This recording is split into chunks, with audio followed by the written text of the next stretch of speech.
माझं नाव कोमल काळे आहे आणि मी राहायला शेवगावला आहे. आणि तर आम्ही 12 वाजता आम्हाला बातमी आली होती की यांचे घरं वगैरे जाळून टाकलेत आणि लहान मुलींवर अन्याय झालेला आहे. आणि लेडीज फक्त तिथं लेडीजच होत्या, त्याच्यासाठी आम्ही इथं आलेलो आहे. तर आम्ही अजून तिथं घटस्फोटवर गेलोच नाहीत, अजून बघितलं नाही आम्ही काय परिस्थिती आहे तिथली. तर आमची नम्र विनंती आहे की जे लोक आलते तिथं. हे खोट्या भोसले जे आहे ते तुझे कोण आहे? सतीश भोसले ते तुझे कोण आहे? ते मामा आहेत माझे. तुझे मामा आहेत. आणि तुला कधी आणि काय बातमी कळाली? आम्हाला बातमी रात्री आलेली होती, आम्ही ते सकाळी बघितलं आणि ताबडतोब आवरून आम्ही इथं आलेलो आहेत. काय झालं? घरची परिस्थिती काय होती? घरदार जाळून टाकलेले आहेत, लहान मुली आहेत त्यांच्यावर पण अन्याय झाला, त्यांना हाणलं गेलेलं आहे.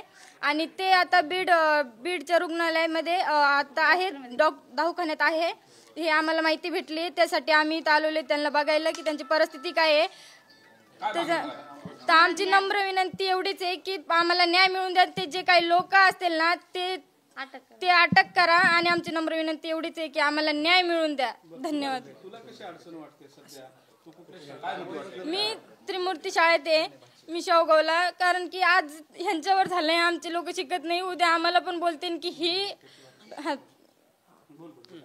कशी भीती वाटते? कसं हे होतं तुझं? शाळेवर जायला वगैरे भीती वाटते? आम्हाला शाळेत जायला भीती वाटते की हे सर लोकांना काहीतरी व्हिडिओ व्हायरल केले की सर लोकांना धमकी देतात, असं व्हिडिओ व्हायरल केला गेलता. पण ते न्यायासाठी दिला होता, मुलींवर अन्याय होता म्हणून ते बोलले होते की मुलींवर छेड करू नका, हेच बोलण्यासाठी गेलते. पण लोकांनी त्यांचे वाईट व्हिडिओ व्हायरल केले, त्याच्यासाठी ते म्हणते ते आम्हाला जायला भीती वाटते. आमचे बोर्डाचे पेपर चालू आहेत, आता आम्हाला जायला सुद्धा भीती वाटते की आम्ही कसं जावा. तुझे मामा होते, कसं वागायचं तुझ्याशी? कसं होतं त्यांचं?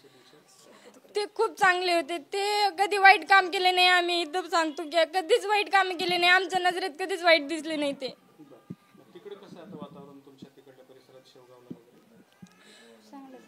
चांगलंच आहे. म्हणजे तुम्हाला त्रास काय आहे आता? तुला आम्हाला काही त्रास नाहीये सर तिकडं, पण इथं जे त्रास आहे का आम्हाला एवढाच भीव आहे की आमच्यावर पण हे कधी ना कधी होऊ शकतं काहीतरी. सरकारला काय म्हणणं आहे?